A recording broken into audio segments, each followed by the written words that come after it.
ఉందాం మనం. కాబట్టి ఇక్కడ ఎంతమంది ఆడియన్స్ ఉన్నారని కాదు, అయినా మనకు చాలా వరకు పార్టిసిపెంట్స్ ఖచ్చితంగా పార్టిసిపేట్ చేసేవాళ్ళు వచ్చే సబ్జెక్టును బట్టి, వక్తలను బట్టి, పరిస్థితులను బట్టి కూడా క్రియాశీలు చాలా చక్కగా క్రియాశీలకంగా పాల్గొంటున్నారు. కాబట్టి ఇలా వక్తలు మన వేదిక మీద నుంచి మేడే సందర్భంగా ఈ తెలంగాణ గడ్డకే కాకుండా యావత్ దేశానికి, ప్రపంచానికి కూడా ఒక మన ఆలోచనలు ఇస్తూ, ముఖ్యంగా లోకల్గా మన తెలంగాణ కొత్తగా ఏర్పడ్డ రాష్ట్రానికి కూడా సూచనలు ఇద్దాం. మనం ఏదన్నా పాటించని ఉంటే విమర్శిద్దాం, కానీ సూచనలు ఇద్దాం.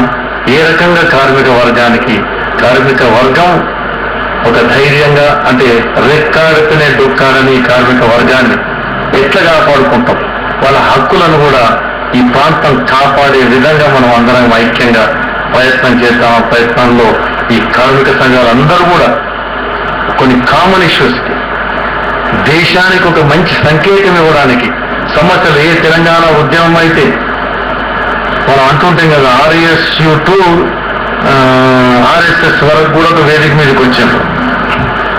సో ఆ ఎక్స్ట్రీమ్ ఐడియాలజీ ఉన్న వాళ్ళం కూడా ఒక టెంట్ కింద ఉండి తెలంగాణ స్లోగన్ ఇచ్చి పోరాడినాం, తెలంగాణ సాధించుకున్నాం. ఆ రకంగా రాజకీయ పార్టీలే కానీ కార్మిక సంఘాల శశభిషాలు పక్కకు పెట్టి కొన్ని హక్కుల గురించి, ప్రాంతం డెవలప్మెంట్ గురించి, పరిశ్రమలను కాపాడుకునే గురించి, కార్మిక రంగాన్ని ఐక్యం చేసి మన హక్కులను కాపాడి ఒక మోడల్ ఉండడానికి కొన్ని సూచనలు కూడా ఈ వేదిక మీదకి వెళ్ళి మనకు అందుతాయని. ఎందుకంటే దీన్ని పూర్తిగా డాక్యుమెంట్ చేస్తున్నాం. మళ్ళీ 2 ప్రసారాలు దక్కన్ టీవీలో జరుగుతాయి. అదే కాక పుస్తక రూపం కూడా మనం తేవడం, డిసెమినేట్ చేయడం జరుగుతుంది. కాబట్టి వీటికి మీరు ఇచ్చిన సూచనలన్నీ కూడా వ్యాపారపూర్వకంగా దక్కన్ ల్యాండ్ మ్యాగజైన్ లో పత్రికలు చేస్తాం. చాలా పెద్ద ఎత్తున గ్రామానికి ఈ పత్రికలు వెళుతున్నాయి. కాబట్టి మన కార్మికుల ఒక హక్కులు కాపాడడానికి మధ్యలో భయంకరమైన పరిస్థితులు కార్మికులు ఉన్నారు. మరి ఈ సంఘటిత కార్మికుల గురించే మనం మాట్లాడుతున్నాం. ఈ అసంఘటిత కార్మికులు లక్షలాది మంది, మిలియన్స్ ఆఫ్ పీపుల్, మరి చైల్డ్ లేబర్ గురించి కూడా మనం మాట్లాడాలి. కాబట్టి ఇక కార్మిక సంఘాలు పోరాడంతోనే, నిలదొక్కుకోవడంతోనే ఇంత పూర్తి కార్మిక హక్కులను కొంత కాపాడగలిగినాం. మరి ఇందులో కూడా కొన్ని తప్పుడు కార్మిక సంఘాలు ఉన్నాయి. ఇటు మేనేజ్మెంట్కు తొత్తులుగా ఉన్న సంఘాలు ఉన్నాయి, నిర్వీర్యం చేసే హక్కులను నిర్వీర్యం చేసే సంఘాలు కానీ, వ్యక్తులు కానీ ఉన్నారు.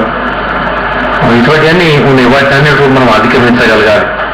కాబట్టి ఈ తెలంగాణ ప్రాంతం ప్రజల హక్కులను, కార్మిక హక్కులను కాపాడే రీతికి మన సంఘాలు ఎదగాలని, మన ఆ కార్మికుల పక్షాన నిలబడే సంఘాలను కూడా మనం పూర్తిగా ఒక కాంక్రీట్ వేదికలు కూడా, అంటే ఉన్న వేదికలు బలోపేతం చేసుకోవాలని. నిన్ననే మరి ఈ రాష్ట్ర ప్రభుత్వం ఏమన్నా అనౌన్స్ చేస్తే కార్మికుల గురించి వాటిని పార్టీ ఎంతవరకు అమలు నిలబెట్టుకునే రీతిగా ఒత్తిడి చేసే సంఘాలు కూడా ఉండాలి. ప్రెజర్ గ్రూప్స్ ఎంతకాలం ఉండాలి. మేమందరం అట్లా పని చేస్తాం. మీరు కార్మిక సంఘాలు మీరు నిలదీసినా మేము కనీసం ప్రెజర్ గ్రూప్స్, ఇప్పుడు టీఆర్సీ మంచి వచ్చేటప్పుడు 4 మాటలు మాట్లాడుతుంది, ప్రెజర్ గ్రూప్ డాక్యుమెంట్ అనేది పత్రికలు వస్తుంది, దాన్ని మేము కంటిన్యూటీలో ఉంటున్నాం. కాబట్టి ప్రెజర్ గ్రూప్స్ ఖచ్చితంగా రైతాంగంలో, వ్యవసాయం గురించి, పరిశ్రమలలో ఈ కాలుష్యాన్ని కూడా భయంకరంగా కాలుష్యం వెతుకుతున్నాయి. కాబట్టి ఈ ప్రైవేటీకరణ, యాంత్రీకరణతో భయంకరంగా మా సమస్యలు ఎదుర్కొంటున్నాం మనం. కాబట్టి మరి దానికి ఒక పద్ధతి ఉంటుంది. ప్రైవేటీకరణకి కానీ, యాంత్రీకరణకి కానీ మరి అటువంటి గ్రిప్లో పోదామా? మన భారతదేశ సంస్కృతి ఏంటి? కనీసం వాళ్ళకి ఆ బిలో పావర్టీ లైన్ ఉన్న వాళ్ళని మనం పైకి తీసుకొద్దాం. గుడిసెలుగా ఉండడానికి ఒక చిన్న గూడు ఉండేటట్టు ఉండి, 2 పూటలు తినగలిగి, శుభ్రమైన పరిస్థితిలో ఉండి పిల్లలను చదివించుకో, ఆకలి లేకుండా కార్మికుడు బతకగలిగితే చాలు. ఇటుక పెట్టిన కాడికి పోయినా చేసిన గుట్టలు, భయంకరంగా గుట్టలతో తెలుస్తున్నాం. ఆ గుట్ట బంగ్లా కొట్టి రోడ్లు కట్టినా, బంగ్లాలు కట్టినా పర్లేదు. చక్కటి బ్లాకులను, అంటే 100,000 ట్రక్కులు మనం కరీంనగర్లో ఏ రోడ్డుకు పోయినా, వరంగల్లో ఏ రోడ్డు తిరిగినా 100 ట్రక్కులు పెద్ద బ్లాక్స్ తీసుకొని ఇతర దేశాలకు అమ్ముకుంటున్నారు. 10 రూపాయలకి అమ్ముకుంటే అలా 10,000కి అమ్ముకుంటున్నట్టు ఐటమ్ ఏదైనా మనం అంత వ్యత్యాసంతో అమ్ముకుంటున్నాం. మరి అది ఎవరికి సంపద ఎవరికి పోతున్నది? అక్కడ పనిచేసే కార్మికులు చూస్తే భయంకరమైన పరిస్థితి సంజయ్ సార్. అంటే మేము ప్రతి సైట్ కూడా తిరిగినాం, ఇటుక బట్టీల పొండి తిరిగినాం, గుట్టల తరలింపు దగ్గర తిరిగినాం, ఈ స్టోర్ ఇండస్ట్రీ దగ్గర తిరిగినాం. బాల కార్మికులు ఒరిస్సా నుంచి వచ్చే వాళ్ళదైతే ప్యాథటిక్ లైఫ్ సార్. ఎంతో కింత ఇస్తే బియ్యం బడి ఇస్తే వండుకొని కారం కలుపుకొని నీళ్లు తాగి ఉప్పు కలుపుకొని తినుకుంటూ పనిచేసి మళ్ళీ ఏడాదికి ఒకసారి పోతే ఇంటికి పోతే మళ్ళీ వాళ్ళని భయంకరమైన కాంట్రాక్టర్ తీసుకొస్తాడు. వాళ్ళని కాంట్రాక్ట్ తీసుకొస్తే ఒకవేళ ఇక్కడ ఏమాత్రం ఎదురు తిరిగినా అక్కడ గ్రామంలో వాళ్ళని వేధించడం జరుగుతుంది.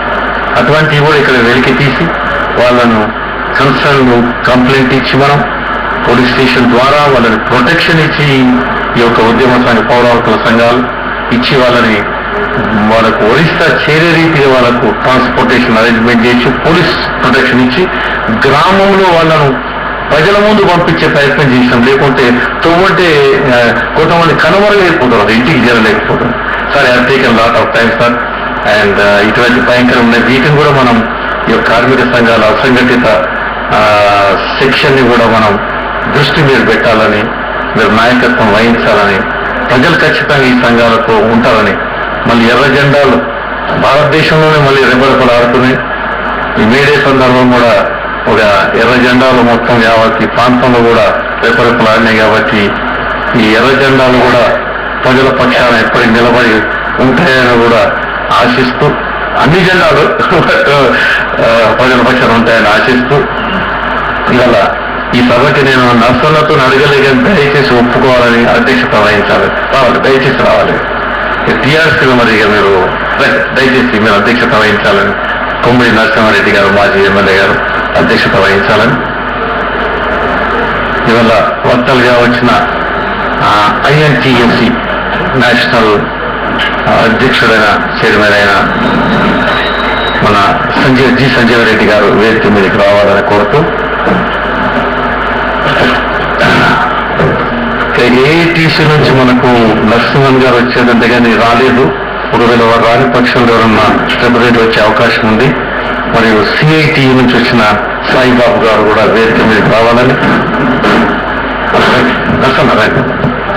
ఇక్కడ దర్శనం మీరు ఇడికి రండి, మీరు ఇడికి రండి దర్శనం.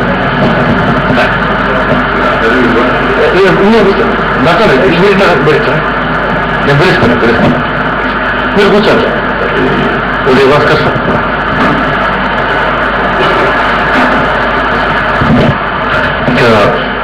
టీఆర్ఎస్ పార్టీ నుంచి కార్మిక విభాగం వచ్చే రూప్ సింగ్ గారిని పిలిచాము. టీఆర్ఎస్ పార్టీ తరఫున G. రాంబాబు గారు కార్మిక విభాగం నుంచి వచ్చారు. వారిని కూర్చోవాలని.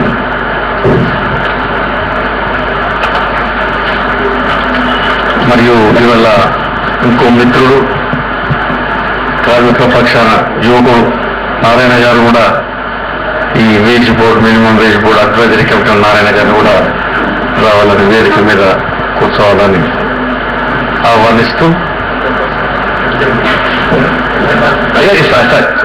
తన ఉదయ భాస్కర్ గారికి రానా HMS నుంచి కూడా ప్లీజ్ సార్. ఉదయ భాస్కర్ గారు HMS నుంచి కూడా వచ్చారు. ఉదయ భాస్కర్ గారిని వేదిక మీద రావాలని.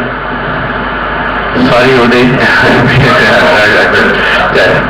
సో ఇప్పుడు కొమ్మిడి నరసింహారెడ్డి గారిని ఈ సభకు అధ్యక్షత వహించవలసిందిగా కోరుతాం.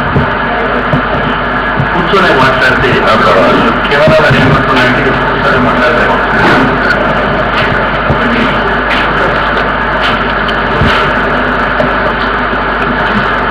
పెద్దలు పూజ్యులు సంజయ్ రెడ్డి గారు, వేదికను అలంకరించిన కార్మిక ఉద్యమ నాయకులు, సోదర